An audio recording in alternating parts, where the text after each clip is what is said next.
နီနီဟာတစ်ပင်လေးအောက်မှာထိုင်ရင်းပကြီးဆွဲနေပါတယ်သူမရဲ့အဝေးတနေရာမှာတော့လက်နက်ကြီးကြတံတွေနဲ့ဆူညံလို့နေပါတယ်နီနီတို့ရွာလေးဟာအရင်ကတော့အလွန်တာယာအေးချမ်းခဲ့ပါတယ်ဒါပေမဲ့အခုခါမှာတော့စစ်တမ်းကြောင့်တရွာလုံးပျက်စီးသွားခဲ့ပါပြီနီနီဟာမကြခင်ကလေကြောင်းတိုက်ခိုက်မှုကြောင့်သူ့အဖေကိုဆုံးရှုံးခဲ့ရပါတယ်နီနီဟာသူ့အဖေကိုလွမ်းတိုင်းသူမရဲ့စာအုပ်လေးထဲမှာသူ့အဖေရဲ့ပုံတူကိုရေးဆွဲနေလေးရှိပါတယ်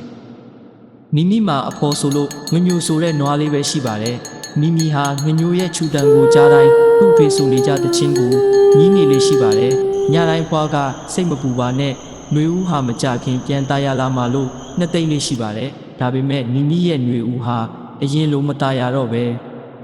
မိခိုးတွေနဲ့ပြည့်သိမ့်နေပါတယ်နီနီတို့အခြေအနေဟာတနက်ကင်ထားတဲ့သူမြင်တိုင်းကြောက်ရွံ့လို့ပုံနေရတဲ့အခြေအနေပါသူမမှာကာကွယ်စေရဆိုလို့သူမရဲ့ပကြီးစာအုပ်လေးပဲရှိတာလေညမှာနီနီအိမ်မက်မက်ပါတယ်သူမဟာသူတို့ရွာရဲ့လှပတဲ့လမ်းလေးကိုရှောက်ရင်းသူ့ဖေစီသွားနေခဲ့ပါတယ်ဒါပေမဲ့သူ့အဖေကတော့သူမကိုလှည့်တောင်မကြည့်ခဲ့ပါဘူးအိမ်မက်ကလမ်းလို့တော့နီနီဟာဝမ်းနေလို့အုံနေခဲ့ပါတယ်ဒါပေမဲ့သူမအကြကြီးမှုနိုင်ပါဘူးသူမရဲ့ဘေးကနေစစ်ဖက်နှက်တန်တွေကြားလို့ပုခတ်မြပြန်လဲတိတ်ဆိတ်နေခဲ့ရပါတယ်နောက်နေ့မနက်လင်းတော့နွားလေးညီညိုဟာလည်းထွက်သွားခဲ့ပါပြီနီနီရဲ့ပချီစာအုပ်လေးကလည်းနောက်ဆုံးစာရွက်ကိုရောက်နေခဲ့ပြီလေ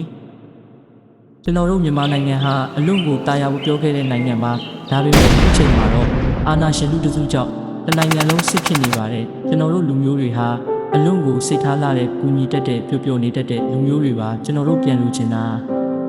အရင်လိုငြိမ်းချမ်းမှုပျော်ရွှင်မှုလွတ်လပ်မှုမျိုးကိုပါအဲ့လိုခွင့်ရေးတွေပြန်ရဖို့ကျွန်တော်တို့ဘယ်လောက်ပေးဆက်ရအောင်မလဲကျွန်တော်တို့ဘယ်ချိန်ထိအိုးအိမ်ဆုတ်ခွာထွက်ပြေးနေရမှာလဲကျွန်တော်တို့ဘယ်ချိန်ထိအိမ်ချေရမယ့်ဘဝနဲ့ဖြစ်တယ်လို့စားတောက်နေရမှာလဲနောက်ထပ်ဘယ်နဲ့ရွာလောက်လေကြောင်းတိုက်ခိုက်မှုခံရအောင်မှာလဲဘယ်နဲ့ရွာလောက်မိရှုဖျက်ဆီးခံနေရအောင်မှာလဲလူငယ်တွေဘယ်လောက်ထိပေးဆက်ကြရအောင်မှာလဲမိမိလိုမိဘမဲ့လေးတွေဘယ်လောက်ထိတိုးလာအောင်မှာလဲမိမိလိုချင်တာအရင်လိုတာယာအေးချမ်းတဲ့ຫນွေဦးမနက်ခင်းတစ်ခုပါအာနာရှင်စနစ်မဟုတ်ပါဘူး